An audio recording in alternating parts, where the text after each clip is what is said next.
কাবা ঘরের গেলাফ ধরে কানলেও আপনি আমাকে যে মিথ্যা অপবাদটা দিয়েছেন এটা মাফ হবে না যতক্ষণ না আমি মাফ করছি। কথা কি বুঝতে পারছেন? মনে করেন আপনি আমাকে মিথ্যা একটা অপবাদ দিয়েছেন এবং ধুয়ে রেখে দিয়েছেন একদম মিথ্যা অপবাদ দিয়ে, যতক্ষণ আমি আপনাকে মাফ না করছি, কাবা ঘরে গিয়ে গেলাফ ধরে কান্নাকাটি করলেও এই পাপ মাফ হবে না ইনশাআল্লাহ।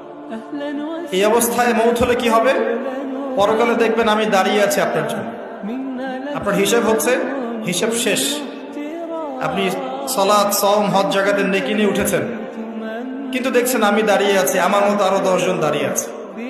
ওই 10 জনকে আপনি গালি দিয়েছিলেন, অপবাদ দিয়েছিলেন,